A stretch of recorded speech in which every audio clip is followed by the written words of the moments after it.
Du contenu audio et écrit, des cours en ligne et des séminaires en présentiel, des consultations et des accompagnements personnalisés, un canal public et un groupe privé sur Telegram, des projets pour la communauté, pour t'épanouir dans ta foi au cœur du message coranique. Bienvenue sur ce qui est bien plus qu'une chaîne YouTube. Parfois je me dis, quelle chance avaient Sahaba, les compagnons du prophète, d'être en sa compagnie, d'être en sa présence, à ses côtés, de le regarder, de voir son visage, d'écouter ses paroles, de les boire, en voyant ses expressions lorsqu'il racontait des histoires. Alayhi salatu wassalam. Comme ce jour où, assis avec eux, il les a fait réfléchir en leur disant: l'exemple de la personne, avec sa famille, ses biens et ses œuvres, est celui d'un homme ayant 3 frères. Quand il sentit qu'il allait mourir, il appela l'un de ses frères. Son frère venu et constata qu'il était condamné, qu'il allait bientôt mourir, que c'était la fin. Alors il lui dit: tu vois ce qui m'arrive, en quoi peux-tu m'être utile? Son frère lui dit: ne t'inquiète pas, tu vas guérir, on va payer les meilleurs médecins et ça ira. Et puis je serai là à ton chevet, je vaquerai à tes besoins le temps de ta convalescence. Et le jour où tu mourras, si tu meurs avant moi, je te laverai, je te mettrai dans ton linceul, je te parfumerai, je te porterai jusqu'à ta tombe, je prierai sur toi et ferai des aumônes en ton nom. Et lorsque je rentrerai pour finir ma vie sans toi, je t'évoquerai en bien auprès de ceux qui m'interrogeront sur toi. Le prophète alayhi salatu wassalam dit: voici son frère, qui est sa famille. Qu'en pensez-vous? Ses compagnons lui répondirent: nous ne lui voyons aucune utilité, ya Rasulallah, c'est-à-dire aucune utilité dans l'au-delà. Et le prophète continue en disant: alors il appela son autre frère et lui dit: tu vois ce qui m'arrive, je suis condamné, je vais mourir, quel service peux-tu m'apporter? Ce dernier lui dit: moi, je ne te suis utile seulement lorsque tu es parmi les vivants. Lorsque tu mourras, tu seras emmené par une voie, je serai emmené par une autre. Le prophète dit: voici son frère, qui est sa richesse. Qu'en pensez-vous? Nous ne lui voyons aucune utilité, ya Rasulallah. Alors il appela son 3e et dernier frère et lui dit: tu vois ce qui m'arrive et ce que ma famille et mes biens m'ont répondu. Quel service, quelle utilité peux-tu m'apporter, toi? Et il dit: moi, je serai avec toi dans ton linceul. Je vais t'accompagner dans ta tombe. Je vais m'asseoir le jour du jugement dans la balance de tes bonnes actions et je vais l'alourdir. Le prophète dit: voici son frère, qui est ses œuvres. Qu'en pensez-vous? Les compagnons dirent: c'est le meilleur frère et le meilleur compagnon, ya Rasulallah. Et le prophète acquiesça en disant: il en est ainsi. Et c'est vrai, nous avons tous 3 frères dans ce bas monde. Même toi, fils unique, fille unique, en vérité tu as 3 frères. L'un d'eux est ta famille, tes proches, tes amis. Ils sont à ton service, prévenants, patients. Ils sont parfois des confidents. Lorsque tu rencontres des problèmes, tu te tournes vers eux. Ils t'aident toujours à t'en sortir. Et lorsque tu mourras, ils seront tous là, affectés, très proches de toi comme il avait été au cours de ta vie. Mais le mieux qu'ils puissent faire, c'est de t'accompagner jusqu'à ta tombe, de suivre les marcheurs en pleurant pour te faire leurs adieux, de te porter avec douceur et de te complimenter autour d'eux. Mais lorsque ton départ sera acté, ils ne te suivront pas. Ils retourneront à leurs occupations et poursuivront le cours de leur vie sans toi. Et peut-être même que, lorsque tu les reverras, le jour de la résurrection, tu feras partie de ceux dont Allah parle lorsqu'il dit: يَوْمَ يَفِرُّ الْمَرْءُ مِنْ أَخِيهِ وَأُمِّهِ وَأَبِيهِ وَصَاحِبَتِهِ وَبَنِيهِ. Le jour où l'homme fuira de son frère, de sa mère, de son père, de sa femme et de ses enfants, car chacun d'eux, ce jour-là, aura son propre cas pour l'occuper. Peut-être que ce jour-là, tu les fuiras, comme on fuit d'un grand danger. et que ce n'est qu'après le jugement que vous vous retrouverez.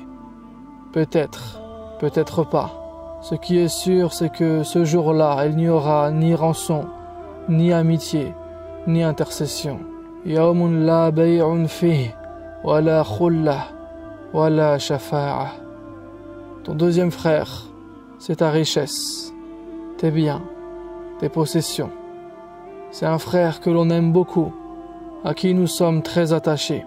C'est dans notre nature d'aimer les biens, d'aimer la richesse et de la rechercher. Et lorsqu'on l'acquiert, on en est fier. On veut la préserver, on veut la protéger, on veut la thésauriser. Celui qui a un coffre-fort fera tout pour ne pas égarer la clé. On a toujours peur de la perdre. Et on a toujours la hantise de la voir partir chez les autres et de se retrouver sur la paille. Mais lorsque nous mourrons, elle partira bien aux autres. Tes économies, tes bijoux et tes parures, tes terres, ta voiture que tu conduis tous les jours, tout ce que tu penses posséder sera bientôt utilisé par un autre. Toutes ces choses dont tu profites, ce sera bientôt d'autres qui en profiteront comme si tu n'avais jamais existé, comme s'ils en étaient les premiers et les seuls propriétaires. Tu partiras sans rien, nu comme tu es né, sans smartphone, sans signe ostentatoire de richesse. Tous ces biens matériels ne sont finalement que des relais que nous nous passons les uns aux autres. Ils vont tantôt à nos héritiers, tantôt à de parfaits inconnus, et parfois même à nos ennemis. Rien de tout cela ne sera pris en compte dans l'au-delà. Ces critères ne compteront plus au regard des gens. Ceux qui ont atteint leur terme fixé n'ont plus aucune considération pour cela. Ce n'est enjolivé qu'aux yeux de ceux qui, sur terre, sont trompés par l'illusion de la matière. Le Coran dit, on a enjolivé aux gens l'amour des choses qu'ils désirent. Femmes, enfants, trésors thésaurisés d'or et d'argent, chevaux marqués, bétail et champs. ذَلِكَ مَتَاعُ الْحَيَاةِ الدُّنْيَا. Tout cela est l'objet de jouissance pour la vie présente. وَمَا الْحَيَاةُ الدُّنْيَا إِلَّا مَتَاعُ الْغُرُورِ. Et la vie présente n'est qu'un objet de jouissance trompeuse. مَتَاعُ الدُّنْيَا قَلِيلٌ وَالْآخِرَةُ خَيْرٌ لِمَنِ اتَّقَى. La jouissance d'ici-bas est peu de choses, mais la vie future est meilleure pour quiconque est pieux. لِلَّذِينَ آمَنُوا وَعَلَى رَبِّهِمْ يَتَوَكَّلُونَ. Pour ceux qui ont cru et qui placent leur confiance en leur Seigneur. Ce n'est en fait qu'une piètre jouissance. La vérité, c'est que كُلُّ نَفْسٍ ذَائِقَةُ الْمَوْتِ. Toute âme goûtera la mort, et l'argent ne sauvera personne. وَمَا يُغْنِي عَنْهُ مَالُهُ إِذَا تَرَدَّى. À rien ne lui serviront ses richesses quand il chutera. Tout ça, c'est pas pour dire que ce monde et ce qu'il contient est pourri. Non, mais pour relativiser et revenir à l'essentiel. Ne pas se laisser étourdir pour ne pas s'alourdir. Ne pas faire partie de ceux à qui Allah s'adresse lorsqu'il dit « أَثَاقَلْتُمْ إِلَى الْأَرْضِ » Vous vous êtes appesantis sur la terre. أَرَضِيتُمْ بِالْحَيَاةِ الدُّنْيَا مِنَ الْآخِرَةِ. Agréez-vous plus la vie présente que l'au-delà. فَمَا مَتَاعُ الْحَيَاةِ الدُّنْيَا فِي الْآخِرَةِ إِلَّا قَلِيلٌ. Or, la jouissance de la vie présente ne sera que peu de choses comparée à l'au-delà. Pour ne pas faire partie non plus de ceux au sujet desquels Allah dit وَفَرِحُوا بِالْحَيَاةِ الدُّنْيَا وَمَا الْحَيَاةُ الدُّنْيَا فِي الْآخِرَةِ إِلَّا مَتَاعٌ. Ils se réjouissent de la vie sur terre, mais la vie d'ici-bas ne paraîtra que comme une jouissance éphémère en comparaison de l'au-delà. Finalement, allégeons-nous, ne rentrons pas dans nos cœurs les choses qui relèvent de l'éphémère. Ne troquons pas le meilleur pour le moins bon.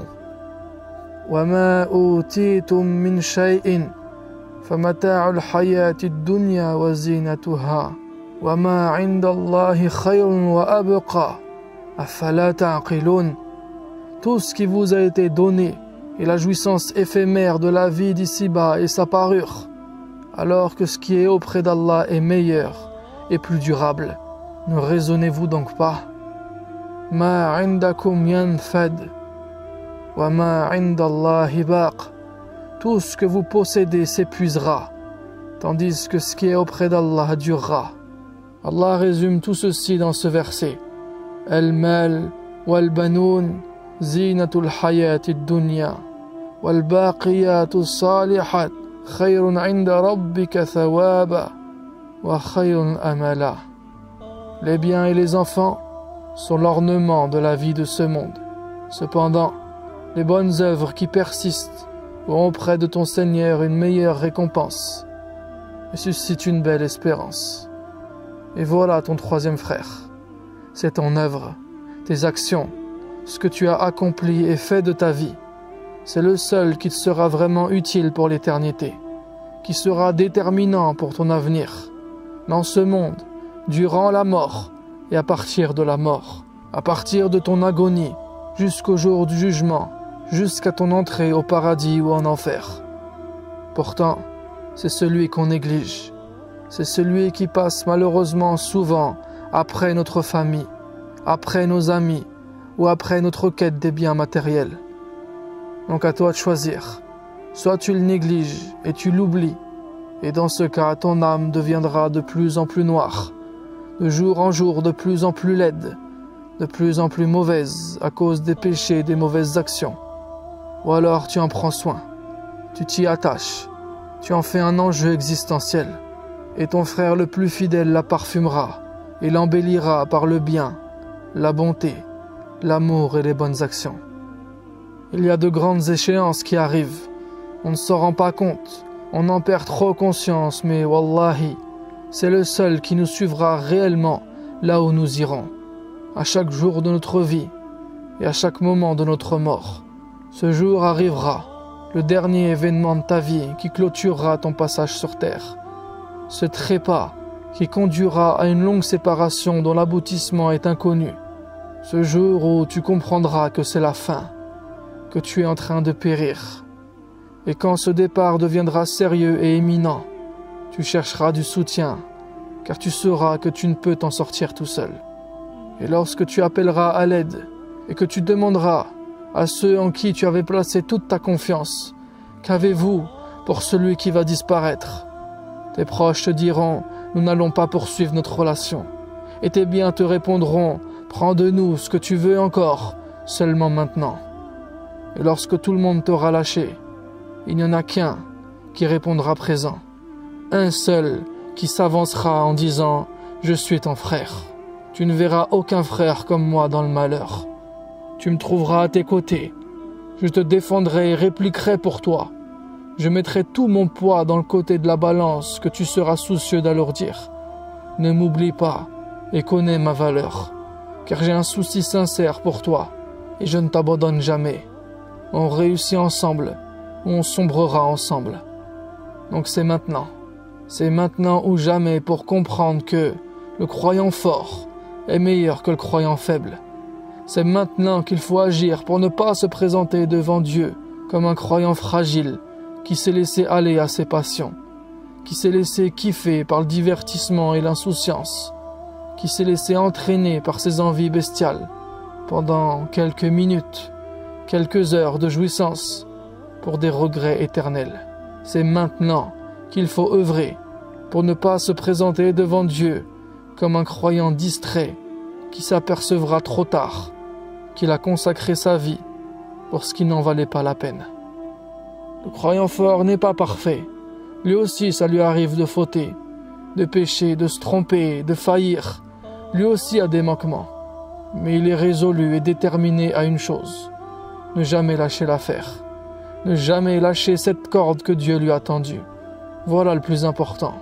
Si tu pèches, que tu fais du mal, que tu fais du sale, repens-toi en allant faire quelque chose de bien. Il y a tant de façons d'être vertueux. Prie, recueille-toi, confesse-toi devant Dieu, aide une personne dans le besoin, soutiens une personne éprouvée, donne à celui qui n'a pas, répare le mal que tu as fait, demande pardon, ouvre le livre d'Allah et lis. Celui qui prend sa vie spirituelle au sérieux, qui donne du temps en pleine conscience pour sa religion, tous ses efforts seront autant de services qu'il se rend à lui-même. Tout le bien qu'il fera ne le sera pas dénié. Allah guidera et rapprochera son âme de lui en améliorant sa vie et en le recouvrant de la lumière qui le protégera des souffrances après la mort. Nous vivons une époque tumultueuse, un déluge qui provoque un chaos généralisé. Seuls ceux qui monteront dans l'arche divine seront sauvés.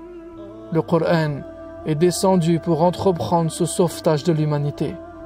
Il faut le saisir avec force, s'attacher à son message encore et encore, s'y agripper avec les 2 mains, les dents s'il le faut, et se hisser jusqu'à se sortir de cette avalanche de confusion qui finiront par nous submerger et nous faire couler. Si tu es éveillé, lucide et réfléchi, tu reviendras sur la terre ferme. Mais pour cela, comprends bien, tu as 3 frères, n'en néglige aucun, mais n'en choisis qu'un. Sur ce, je te dis à la prochaine vidéo, Inch'Allah. Si ça t'a plu, je t'invite à partager cette vidéo à tous ceux qui pourraient en profiter. C'est le meilleur moyen de soutenir mon contenu. Et si tu veux aller plus loin, tu peux rejoindre mes cours en ligne pour progresser rapidement ou t'abonner à mes mails privés. C'est totalement gratuit et tu pourras te désinscrire à tout moment. Je n'utilise aucun réseau social à part Telegram. J'y publie du contenu quasi quotidiennement. Tous les liens sont en description. On reste ensemble, Inch'Allah.